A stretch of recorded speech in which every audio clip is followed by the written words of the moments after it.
mwenna abamtegedde amatu nina essanyu okubeera nti gwe mulundi gwange ogusoose okubeera nti mbeera ku mpewo za IUFM era neebaza seeka ambi nagwera okubeera nti walemeddeko nagambye nti nja kulaba naye buli kiseera n'ogamba nti era olwakuwadde akantu ka confirmation n'ogamba nalabye nga oluteeseyo akalango mwenna abantegedde amatu abalungi abanzikiriza y'obusiraamu n'ab'enzikiriza zonna nga bwe tuli mu Religious Council abategedde amatu ku ssaawa eno olwaleero. Assalamu alaikum warahmatullahi taala wabarakatu. Emirembe gya Allah n'emikisa gye bibeere nammwe mwenna eyo gye muli.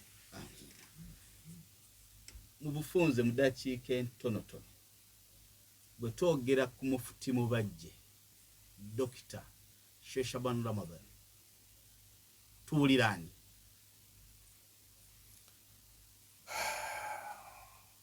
Ebyo ebirala byonna ng'obiteese waggulu. Yes, bampita Shaban Ramathan Mubaje. Ebiri ebirala byonna byeyongerako bya Mufti, bya Haji, bya Seeka, bya Dokita.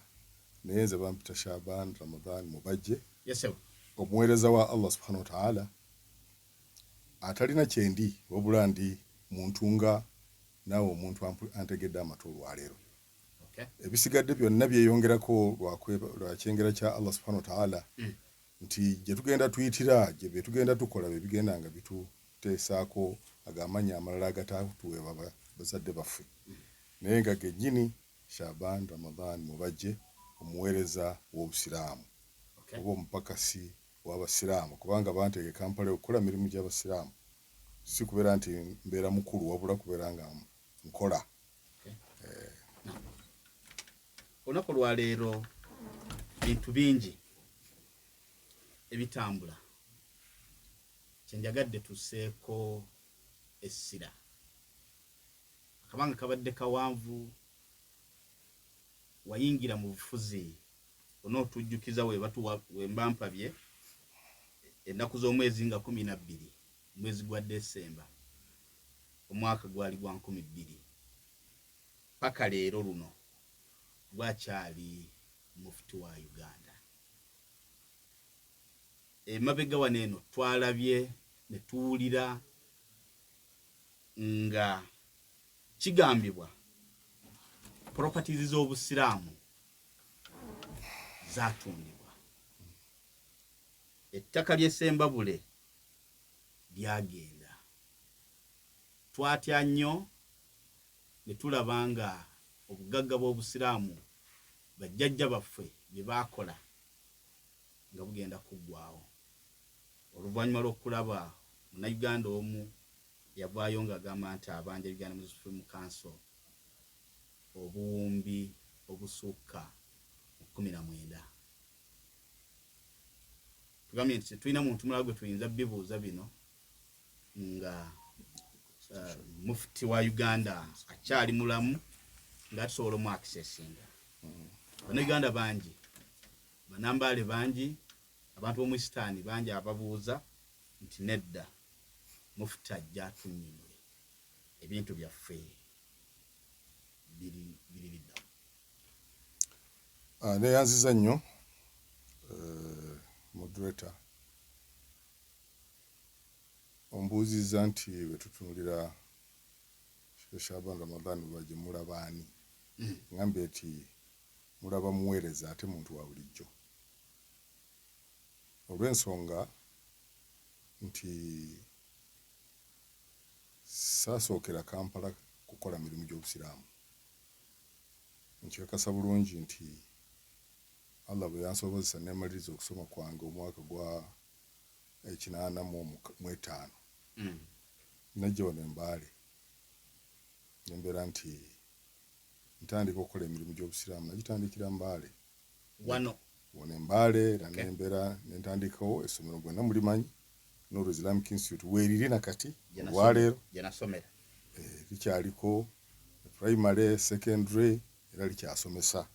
Tutendekerayo bayimamu b'emizigiti, twali tutendekerayo n'abasiraamu abapya ng'oli bwayingira mu busiraamu asoma bulungi eddiini ye n'agitegeera nabeera nga addayo nga tali mu busiraamu nga linnya bunnya wabula ng'aweereza eddiini ye. Ekyo kiba kikyali awo nembeerako imaamu wano wa Masjid Nuru muzikiti munene wano mu Mbale muzikiti guli awo ku bitala byaffe oba kitala kyaffe ekimu kye tulinako mu Mbale ekitufuula site awo muzikiti awo gona gubeerako imaamu kuva mwaka gwa 86 mpaka omwaka ogw'ekyenda Masjid Nuru nga ze imaamu wano kwa UIU mumanyi bulungi nali wano nga nsomesa era ffe abamu abatandikawo okusomesa ku lecturing ku Islamic University in Uganda mwaka ogw'ekyenda nali wano asomesa oluvannyuma nensomera nawo postgraduate diploma in education nengisomera wano kwa UIU era nengifuna amasomo amalala ga Makerere masters PhD n'ebirala ebigenda mu maaso bibya si bya wano kwa UIU n'olwekyo nali district kadhi wa Bugisu okuva omwaka ogwa 91 nga 19 ogwokusatu 1991 nali district kadhi wa wano okutuuka nga 12 omwezi ogwe12 omwaka ogwe12 bwe banonda okubeera mufti w'eggwanga lya Uganda w'abasiraamu n'olwekyo kyenjagadde okutangaaza abantu kibadde kagamba kyetaaga kubeera nti siwoza wabula ngeza kunnyonnyola ate bwe mba nnyinnyonnyola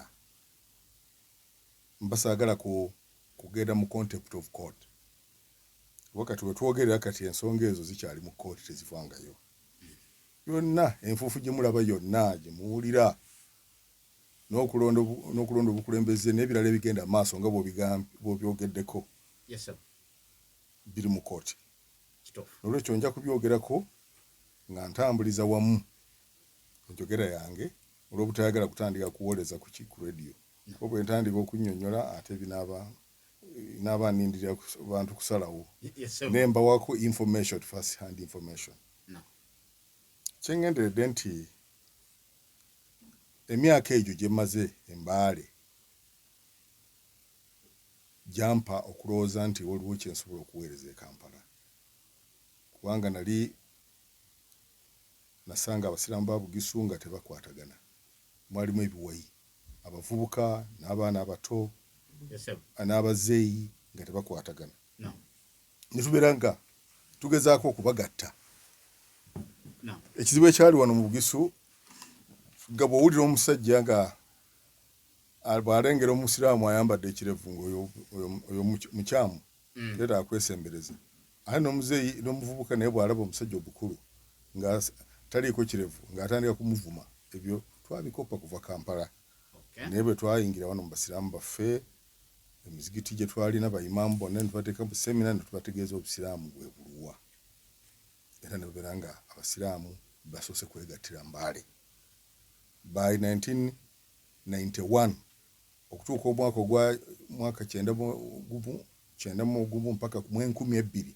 Embaale tewaaliyo okulwanagana kw'abavubuka n'abazeeyi nze nsoma tahaliri soma tahaliri nsoma maulidi ate maulidi bidia ebyo byonna twali tumaze okubiyiwako amazzi nga owa maulidi asoma atayagala tasoma owa tahaliri asoma gwasirisa obusirisi nga tuziika obusiraamu ne bwanga butebenkedde wane Bugisu Embaale ate nga tewali kizibu kyonna era twali tutandiseeko n'okuzimba ekitebe kyaffe kya region wali ku ttaka lya Hamdan kakati ekirowoozo bwe kyanzijira n'endowooza nti bwe ngendako e Kampala nyinza okwongerako ettofaali ku busiraamu bwa Uganda naddala ku kwegatta kubanga nali maze okukigezesa wano mu Bugisu ate wano nali nina n'olukiiko lwaffe olutugaata aba district kadhi Eastern and Northern Muslim Association ba district kadhi bonna ku East nga Kiyira bw'atambula mpaka West Nile nga twegasse nga tukolagana tutambuliragana tukolera wamu nemanya ndi kakati eyo hafu ya Uganda bwe tubanga tusobodde okwegatta Uganda yona sobola kati okugezaaho kugigatta era bwe kyali bwe tugenda e Kampala nga maze okulondebwa inshallah mwalaba abaaliyo nga nondebwa nti abasiraamu beegatta begatta Busiraamu bonna ne babeerawo. Mulangira Kasima Kibinge yaliwo, baseeka ono Muhammad Semakula, Seeka Hussein Rajab Kakoza, Seeka Ahmad Mukase yali gundo mwita interim Mufti. Bonna baaliwo ne president w'eggwanga lino yaliwo. Ekyo kyali kirungi nnyo. Kyo tuyinza kwerabira nti era muzze mubiwulira nti nga n'akalonde bwenkeera nga 13 amawulire gaafulumya abantu 10 baseeka 10 abakukutifu nga tebakkirizwa okulondebwa kwa Mufti Mubaje. Nekikola headlines z'amaanyi. Petition. Tebaagala kulonda, baganya okulondebwa kwa Mubaje. Nga nali eno sirina kye nali nkoze naye nga bo baganye tebaagala Mubaje. Era bwe nasooka baasooka ne bampa weeks emyezi 6. Baga nti oyo Mufti tumuwadde myezi 6 ajja kuba alemeddwa alowooza ffe twalemwadde ajja kuba azzeeyo Embaale. Emyezi 6 bwe gyayita ne bampa emyaka 2. Emyaka 2 bwe gyayita ne basooka basiirikiriramu katono awo kakati nga bakuwandiikira tukwadde myezi 6. boogera mu bifo byabwe nti tumuwadde myezi 6 tumuwadde emyaka 2 naye nga nze sibafaako kuba nze nalina missoni yange nalina gundi yange kye nalina okukola. Nga bana aboogera baseeka abo bennyini abaagaana okulondebwa kwange. So enkomerero ya byonna baagenda okulaba nga kati ntandise ku mulimu gwange ogw'okubeera nti Busiraamu bwegatta tutandise n'okubeera nti enkulaakulana weeri. Tutandise okuzimba omuzikiti omunene. President w'eggwanga atuyambyeko tugenzeewo omugenzi Gaddafi akkiriza okutandika okuzimba omuzikiti omunene mu Africa ne offices ennene eza Uganda Muslim Council. Kakati awo we watandikira ebizibu byakutandika kutulwanyisa. So amakubo go gaali mangi sijja kugenda mu bizibu byonna byempiseemu naye tebibadde byangu myaka 20. Oyise mu bizibu bingi.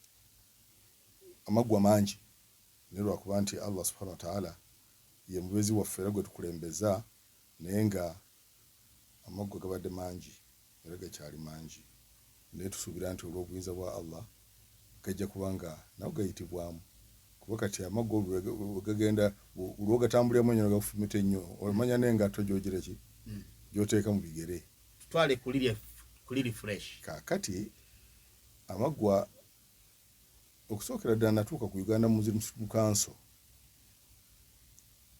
nga ensonga ekwatagana ne obumu buli awo tebwali nga bukutte nnyo nga tugezaako okubuwumbawumba. Kakati entandiika y'enkulaakulana nebeera nga tutandikira ku ki? Abasiraamu ne babeera nga tebagira ki? tebali lwedde kukwata mu nsawo zaabwe okubeera nti bazimba Uganda Muslim Council. Tetubeera nga tulina kubeera nga enkiiko zaffe zikola okusinziira ku constitution yaffe. Constitution ya Uganda Muslim Council egamba nti Uganda Muslim Council yali gesitwangibwa mu gundi bagiyita company law. Eringa ekitongole eringa company Uganda Muslim Council. Eringa company. Yes.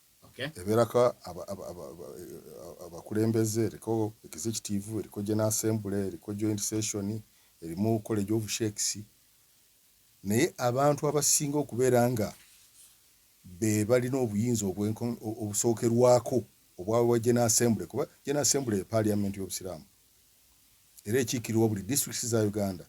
Bwe twogera mu constitution empya eno general assembly district ziri 78 buli district ekiikirirwa abantu 3 bantu 223 mwana mbana member ba general assembly. Yes.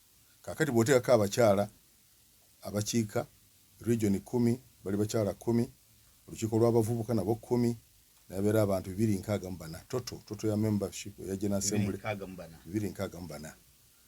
Kakati abantu abo yegundi ye member ba parliament. Kati banoonyamu executive executive eno ebeeramu abantu 20 executive committee babiri kuva mu region mu region 10 ez'obusiraamu ng'ate beegattibwako chairman ne deputy chairman, mufti, deputy mufti, deputy mufti, secretary general,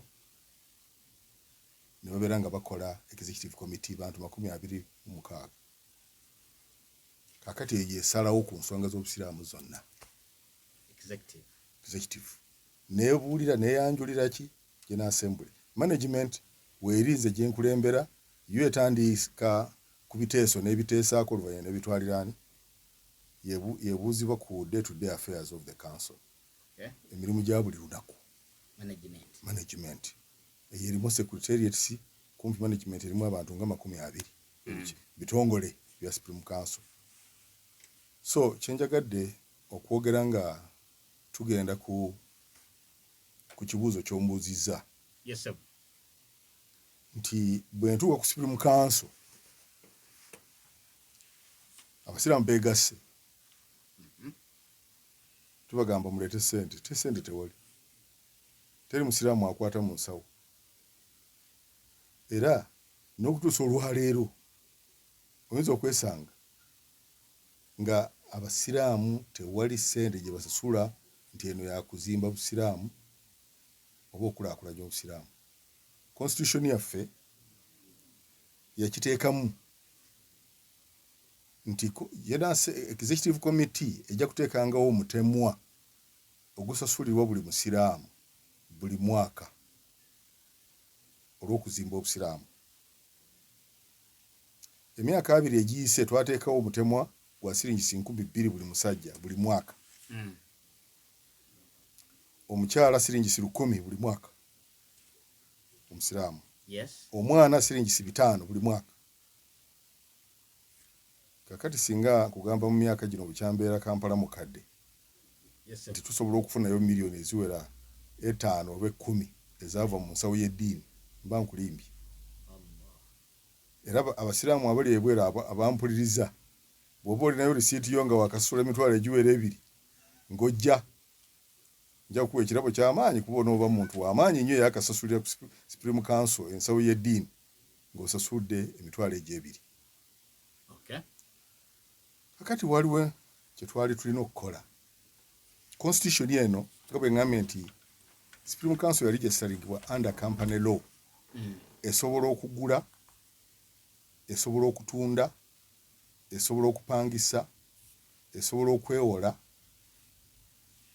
nga bw'olaba kampuni yonna bw'ekola. Lwakuba nti eno eriki kampuni gye bagamba nti bammemba baayo bali without share capital. Tewaliwo sente ze basharinga nti buli muntu alinamu sente bwe ziti naye ng'ebisigadde byonna bikolebwanga kampuni. Njagadde okutegeeza nti obuli gwe nasookerako nagenda okusanga nga Uganda Muslim Council abasiraamu bamaze emyaka 6. Management ketefuna kiyitibwa busaara. Ebintu ebivaamu ssente byali badde nga silota ebyokusala obusazi kinjaji buli muntu asala ssente aziteeka mu nsawo, buli muntu awoowa, buli muntu yeekubira ebitabo ebya marriage certificate n'abigaba nabeera nga yeefuniramu ssente z'ayagala naye nga tezigenda waggulu. Akawunti za Supreme Council nga nkalu. Ensonga gye twasookerako okukola waliwo ekizimbe kiri ku William Street. Kwaliko ebizimbe ebiwerera ddala nga 3. Oluguudo olwa William Street waliwo abayindi aba Daudi Bohora community. Yes sir. Baali baalekera Supreme Council ebizimbe nga Amini abagobye agambye nti baddeyo ewaabwe ne babalekera ebizimbe 3. Ebizimbe ebyo 3 ne bateeka ne transfers mu manya ga Uganda Muslim Supreme Council. Ne bagenda ne bamala ekiseera kiwanvu okutuusa ku mulembe guno ogwa Museveni, gwa President w'eggwanga Museveni. Yes sir. Abayindi bw'abakkiriza okukomawo bagenda okusanga nga bali abakulu nga baafa naye ate abaana bagenda okusanga nga ebizimbe bikyali manya ga Dawudi Bohora community ne babiclaiminga ne bagamba nti ebizimbe byaffe nti mwagaana okubikyusa myaka 30 nga temubikyusa mwaka kyogo gwe bagoberamu bayindi mu 1972 kati bakomyewo mu myaka egy'ekyenda nga sigwali mu office nga Sinze ndimu bakomeza beddiza ebizimbe byabwe bizimbe bisatu kakati enkomere ya byonna nze bwe nnyingira mu Supreme Council n'engenda e Canada n'ensanga omu ku bayimbi eyali asigaddewo omu ku bayimba ba Dawuda Bohora community n'engenda mulaba n'entandika okunyomya naye nemugamba nti omanyi nti ye ebizimbe ebyo wadde twakola ensobi kkiriza obikomyewo. Mwindi n'agamba naye mumwaga muli bagayaavu twabalekera ebizimbe ne tubasayiningira ne transfer naye temubizanga bumanya gaki ga Supreme Council. Kakati omwana owomu ku ba trustee yagenze n'abiclaiming kati kyetaaga kuteesa naye ate ebintu bibadde mu kooti. So omwana oyo bwagira ki bwavaayo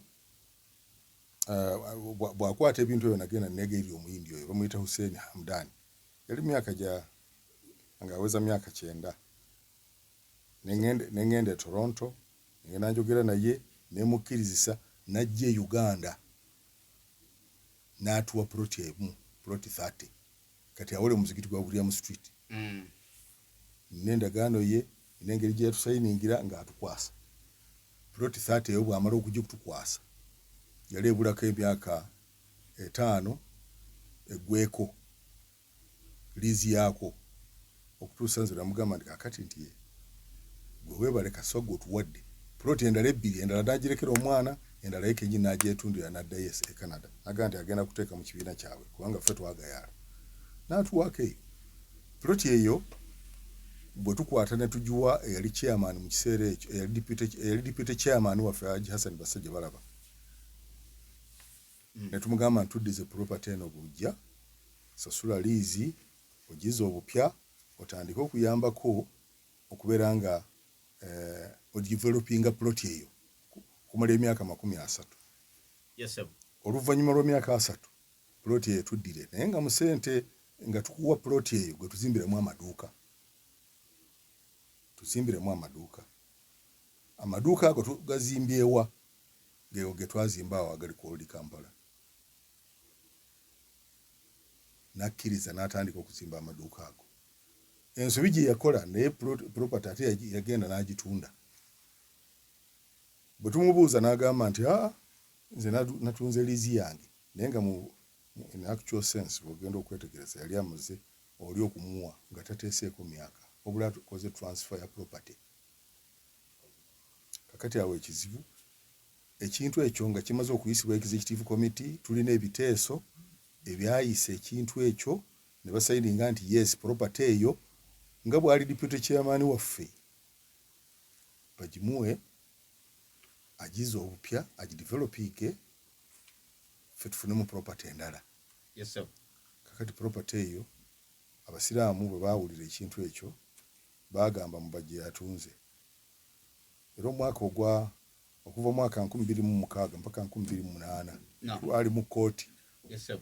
Lwansonga y'emu eyo naye nga bagambye awerekera akubanja bwawerekera akuwalana ekizibu kiba kinene.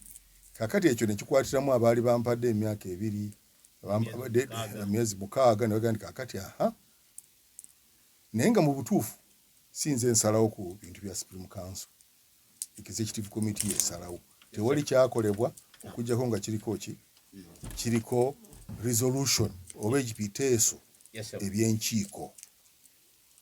Kakati enkiiko bwe zisalawo lwakuba nti Mufti constitution egamba is the head and leader. Yes. Nga bw'olaba nti kati wano ekyonooneka ayinza okuba Museveni wadde nga takimanyi gye kiyitidde naye nze nange Mubaje bwe ntyo embeera nti ekyo kyali kunze paka ne tuwoza omusango gw'omu kooti Mufti yatunda naye ate okutunda tebamanyi property yavaawo banvunaana ekintu kye nagenda nenjira ki nendeeta omusajja najja naga nti kikukwasizza nansayiningira ne transfer nazisayininga kyesaasangawo mu bintu bye bireceiving nga ntuuka ku Supreme Council temwalimu property ya William Street temwalimu kati n'ogireeta nefuuka ya Supreme Council n'ekyapa nga weekiri. Okay. Kaakati olw'obutayagala kugifiirwa kuzza bupya liizi wali weetaagisawo biliyoni eziwera kumpi 6. KCCA eyagala ssente, Uganda Land Commission eyagala ki ssente ez'okuliniwinga ate nga saawa yonna esobola okutuvaako kwe kugikwasa oyo omusajja asani basajja balaba n'ekyo yakola kyatuusa okubeera nti tubonaabona myaka 2 naye nga we twogerera twafunamu property yali azimbye wadde nga teyamaliriza yabikomye mu kkubo n'atakola nga bwe yali asuubizza ate enkomerero ya byonna pulezidenti w'eggwanga lino n'abeera nga yayamba puloti eyo n'ekomawo era eri mu mannya ga Uganda Muslim Council era ekyapa kyakomawo omusajja oli bamuddiza ssente ze. Okay. Eyo saaga yasookera ddala era kati embeera kati okuyimirizawo Supreme Council si ssente ziva mu districts wabula ziva mu properties ezo oba amaduuka ago gemulaba ageetoolodde oli Kampala gegatambuza emirimu gya Uganda Muslim Supreme Council. Ogwo ne gubeera musango gwange ogwasooka naye nga kati ne bwe gusigalawo nga musango nze sejjusa olw'ensonga nti puloti yakomawo evaamu ssente eziyamba Supreme Council ate twafunamu n'amaduuka nago gayamba ki Uganda Muslim Council. Ogwo musango ogwo gwaggwa.